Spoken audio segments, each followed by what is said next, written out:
Breaking news చూస్తున్నాం. YCP regional కోఆర్డినేటర్లకు కీలక బాధ్యతలు అప్పగించింది అధిష్టానం. ముఖ్యంగా జిల్లాలు, పార్లమెంట్, నియోజకవర్గాల బాధ్యతలను అప్పగించింది. ఇందులో భాగంగా విజయవాడ నగర పార్టీ అధ్యక్షుడిగా మల్లాది విష్ణు వ్యవహరించనున్నారు. రానున్న ఎన్నికల్లో పార్టీ విజయం కోసం శ్రమించనున్నారు.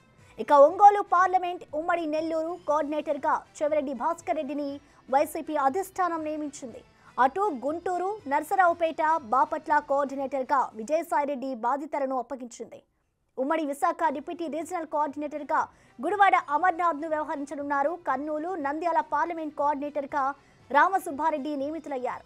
అటు కడప, రాజంపేట పార్లమెంట్ కోఆర్డినేటర్గా సురేష్ బాబుకు బాధ్యతలు అప్పగించింది వైసీపీ అధిష్టానం.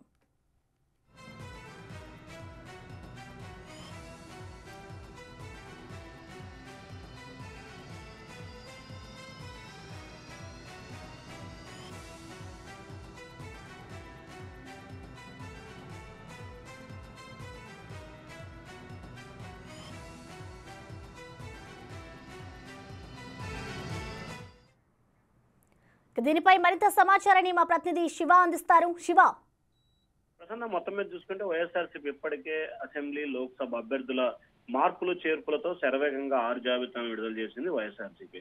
అయితే దాంతో పాటుగా ఆ పార్టీకి సంబంధించి అభ్యర్థుల గెలిపే ప్రధానంగా ప్రామాణికంగా 175 గెలిపే ఏకైక లక్ష్యంగా ఆ పార్టీ జిల్లా ఇన్ఛార్జీలు, రీజనల్ కోఆర్డినేటర్లకు సంబంధించి కూడా మార్పులు చేర్పులు చేస్తున్న పరిస్థితి కనిపిస్తోంది. ప్రధానంగా ఏదైతే ముఖ్యంగా చూసుకుంటే గనక గుంటూరు, ఉమ్మడి గుంటూరు జిల్లాకు సంబంధించి, అలాగే ప్రకాశం జిల్లాకి, కర్నూలు, కడప ఈ 4 ఉమ్మడి జిల్లాలకు సంబంధించి కూడా కొంత తెలుగుదేశం పార్టీకి సంబంధించి బలమున్న జిల్లాలుగా కూడా చెప్తారు. సో ఈ నేపథ్యంలోనే ఒంగోలు పార్లమెంటు, అలాగే నెల్లూరు జిల్లా రీజనల్ కోఆర్డినేటర్ గా చెవిరెడ్డి భాస్కర్ రెడ్డిని నియమిస్తూ కూడా వైసీపీ నిర్ణయం తీసుకుంది. అలాగే రాజ్యసభ్యులు ఎంపీ విజయసాయిరెడ్డిని గుంటూరు, నరసరావుపేట, బాపట్ల అంటే ఉమ్మడి గుంటూరు జిల్లాకు సంబంధించి కూడా విజయసాయిరెడ్డిని రీజనల్ కోఆర్డినేటర్ గా నియమిస్తూ నిర్ణయం తీసుకుంది. అలాగే రామసుబ్బారెడ్డి కర్నూలు, అలాగే నంద్యాల ఉమ్మడి కర్నూలు జిల్లాకు సంబంధించి రీజనల్ కోఆర్డినేటర్ గా నిర్మించారు. అలాగే సురేష్ బాబుకు సంబంధించి కూడా కడప పార్లమెంటు, అలాగే రాజంపేట అంటే ఉమ్మడి కడప జిల్లాకు సంబంధించి కూడా సురేష్ బాబుని రీజనల్ కోఆర్డినేటర్ గా నియమించారు. వారితో పాటుగా